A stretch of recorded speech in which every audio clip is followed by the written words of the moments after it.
ত্রয়োদশ জাতীয় সংসদ নির্বাচনের আগে কতটা রাষ্ট্র সংস্কার প্রয়োজন এ নিয়ে যখন আলোচনা তুঙ্গে, জাতীয় নির্বাচনের আগে স্থানীয় সরকার নির্বাচনের দাবি তুলছে কোনো কোনো রাজনৈতিক দল ও নাগরিক সমাজ। বলা হচ্ছে, জাতীয় নির্বাচনের আগে দেশে রাজনৈতিক ও সামাজিক স্থিতিশীলতা কতখানি বজায় থাকে, স্থানীয় নির্বাচনে তার একটা অভিজ্ঞতা হবে, নির্বাচন কমিশনের সক্ষমতা বাড়বে। অন্যদিকে এতে জাতীয় নির্বাচনে দীর্ঘসূত্রিতা তৈরি হতে পারে বলে মত দিচ্ছেন কেউ কেউ। আগে কোন লাইনে উঠবে ভোটের ট্রেন, স্থানীয় নাকি জাতীয় নির্বাচন? এসব নিয়ে ভোটের ট্রেনের ৪৩তম পর্ব আলোচনা করতে আপনাদের সঙ্গে আছি আমি হাসিব বিল্লাহ। আজ ভোটের মাঠে বিভিন্ন রাজনৈতিক দল ও পক্ষ কথা বলেছে। শুরুতে আমরা সেগুলো দেখে নিতে চাই। আজ মূলত বিএনপির নেতা আব্দুস সালাম, বিএনপি চেয়ারপারসনের উপদেষ্টা, তিনি বলেছেন এখনও গণতন্ত্র ফিরে আসেনি, তাই সবাইকে ভোটের অধিকার বাস্তবায়নে কাজ করতে হবে। এদিকে জামাত ইসলামীর ঢাকা মহানগর দক্ষিণের আমির নুরুল ইসলাম বুলবুল বলেছেন, জনগণ শুধু নির্বাচন নয়, আইন শৃঙ্খলা বাহিনী, বিচার ব্যবস্থা এবং সংবিধান সংশোধন সহ বহুবিধ রাষ্ট্রীয় সংস্কার প্রয়োজন। এদিকে আসিফ নজরুল আইন উপদেষ্টা, তিনি বলেছেন বিদেশে উন্নত চিকিৎসা শেষে খালেদা জিয়া দেশে ফিরে গণতন্ত্র ও অগ্রগতিতে ফের ভূমিকা রাখবেন বলে তিনি প্রত্যাশা করেন।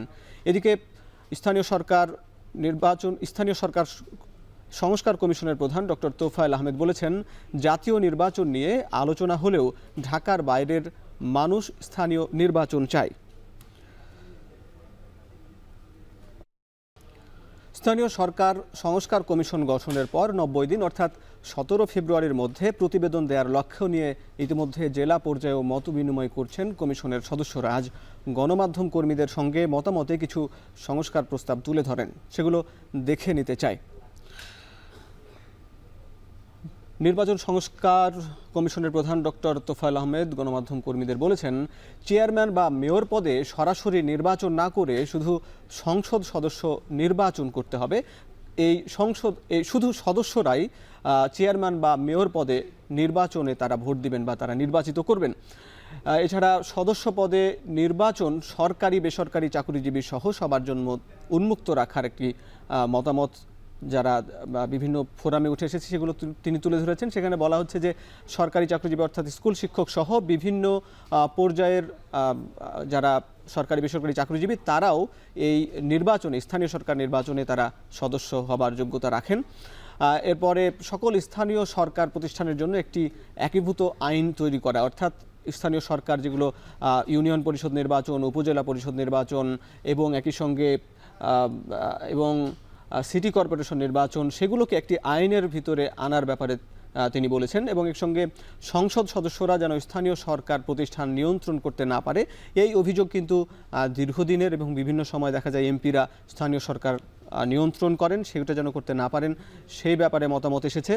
এছাড়া বিনা প্রতিদ্বন্দ্বিতায় জয় হওয়ার বিধান না রাখা এবং না ভোটের ব্যবস্থা রাখার ব্যাপারে আলোচনায় উঠে এসেছে বিভিন্ন স্টেক হোল্ডারদের কাছ থেকে। এবং এর সঙ্গে দলীয় প্রতীকে নির্বাচনের পদ্ধতি বাদ দেওয়া, দেখা যায় যে স্থানীয় সরকার নির্বাচনে বিভিন্ন রাজনৈতিক দলের ব্যানারে নির্বাচন হয়, সেটি যেন আর না হয়, তাহলে সবাই স্থানীয় প্রতিনিধি হিসাবে তাদের যোগ্য ব্যক্তিকেই ভোট দিতে পারবেন।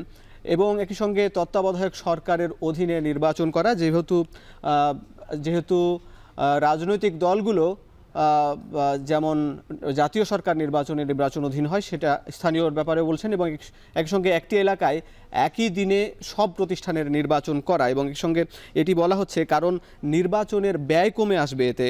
যেহেতু 2021 থেকে 24 সালের মধ্যে বিভিন্ন স্থানীয় সরকার নির্বাচনে দেখা গেছে 23,000 কোটি টাকা ব্যয় হয়েছে। যদি একদিনের নির্বাচন হতো তাহলে 600 কোটি টাকা ব্যয়ে এই নির্বাচনটি হতো। ভোটের ট্রেনে এখন নিচ্ছে একটা বিরতি, ফিরছে একটু পরে।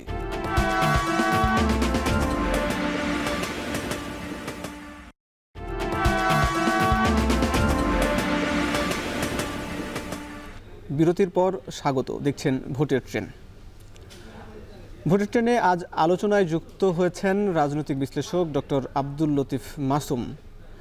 আমরা তার সঙ্গে আমরা দেখতে পাচ্ছি তিনি অনলাইনে যুক্ত হয়েছেন।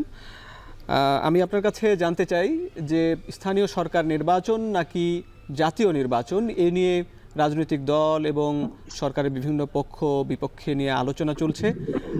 আমি আপনার কাছে জানতে চাই, আসলে এই মুহূর্তে বাংলাদেশের জন্য স্থানীয় সরকার নির্বাচন নাকি জাতীয় নির্বাচন, কোনটা সবচেয়ে সবার আগে প্রয়োজন বলে আপনি মনে করেন?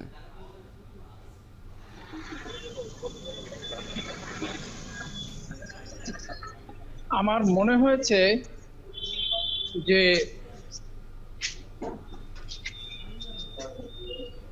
রাষ্ট্রবিজ্ঞানের একটা প্রচলিত বাক্য দ্বারা আলোচনাটা শুরু করি। When politician thinks for the next election,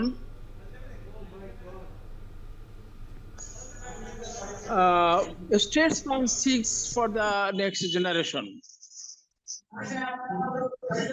এই শব্দটি, এই বাক্যটি বাংলাদেশের এই প্রেক্ষিতে এই সময় খুবই যুক্তিযুক্ত।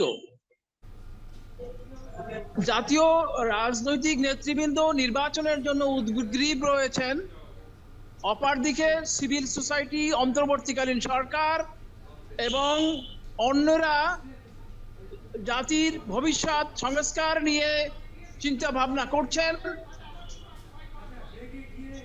আবার এরই মধ্যে স্থানীয় সরকার নির্বাচন আগে নাকি জাতীয় নির্বাচন আগে, সে বিষয়টি চলে এসেছে। যদি জাতীয় গুরুত্বপূর্ণ বিষয় আমরা আলাপ করি তাহলে পরে স্বাভাবিকভাবেই জাতীয় নির্বাচন আগে হওয়ার কথা, কিন্তু সংস্কার কার্যক্রম, জনগণের আশা আকাঙ্ক্ষা যদি ধারণ করি আমরা, তাহলে পরে বোঝা যায় যে স্থানীয় নির্বাচনের পক্ষে জনমত রয়েছে। যেমনটি আপনি বললেন যে স্থানীয় সরকার বিশেষজ্ঞ তোফায়েল আহমেদ যেটা বলেছেন যে গ্রামে গঞ্জে সবাই একটা নির্বাচনের জন্য উন্মুখ হয়ে আছে, আর সেটা হচ্ছে প্রাথমিক ভাবে যে ইউনিয়ন কাউন্সিল বা উপজেলা কাউন্সিল, জেলা কাউন্সিল ইত্যাদি। সুতরাং এই নির্বাচনটি একটি গণগ্রহণযোগ্যতা পাবে, যুক্তি আছে পক্ষে এবং বিপক্ষে। অন্তর্বর্তীকালীন সরকার বা কমিশন যুক্তি দিচ্ছে যে এটি নির্বাচন ব্যবস্থাকে, যে নির্বাচন, জাতীয় নির্বাচন হচ্ছে, সেই নির্বাচনকে বাস্তবতা দেবে, সেই নির্বাচনের সহায়তা দেবে, তাদের সক্ষমতা প্রমাণিত হবে, একটা টেস্ট কেস হয়ে যাবে। এবং যারা বড় বড় রাজনৈতিক দল নয়, প্রধান রাজনৈতিক দল বিএনপি খুব সংগত কারণেই তারা তার বিরোধিতা করছে। তারা বলছে যে যদি এই মুহূর্তে স্থানীয় নির্বাচন দেওয়া হয় তাহলে পরে মানুষজন শততা বিভক্ত হবে, দলীয়ভাবে বিভক্ত হবে।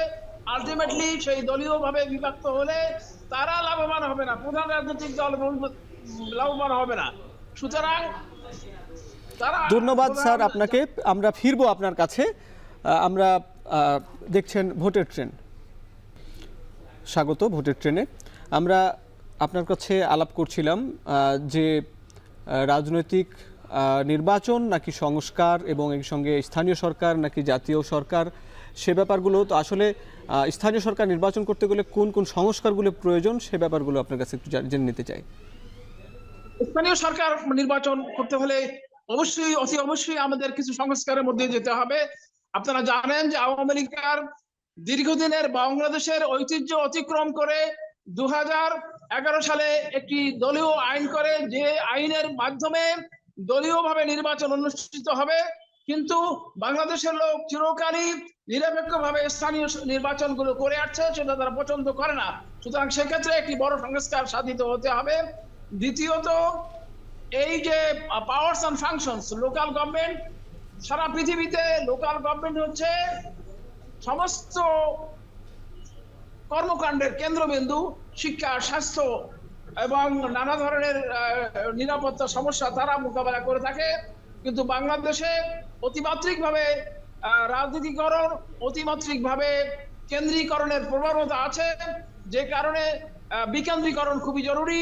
এই বিকেন্দ্রীকরণের সমস্যার জন্য অনেক কিছু পিছিয়ে আছে। সংস্কার কার্যক্রমের মাধ্যমে যে সংস্কার কার্যক্রম আহ্বান করা হয়েছে, সেই সংস্কার কার্যক্রমের মাধ্যমে এই সব সংস্কারগুলো স্থানীয় সরকার পর্যায়ে হতে হবে এবং তারপরে নির্বাচনটি হলে মানুষের কাছে গ্রহণযোগ্য হবে। জি, ধন্যবাদ স্যার আপনাকে আমাদের সঙ্গে যুক্ত থাকার জন্য। আমাদের সঙ্গে যুক্ত ছিলেন রাজনৈতিক বিশ্লেষক ডক্টর আব্দুল লতিফ মাসুম।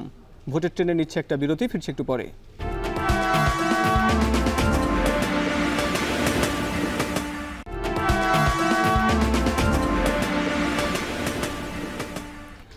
বিরতির পর ফিরে এলাম, দেখছেন ভোটের ট্রেন। এবার দেখে নিতে চাই সংসদীয় আসনের পরিক্রমা। প্রতিদিনের মতো আজ আলোচনা করতে চাই চাঁপাইনবাবগঞ্জ 2 আসন। আমরা যদি দেয়ালে দেখি, চাঁপাইনবাবগঞ্জ 2 আসনের সংসদীয় আসনটি হচ্ছে 44, সীমানা ভোলাহাট, গোমস্তাপুর এবং নাচুর উপজেলা।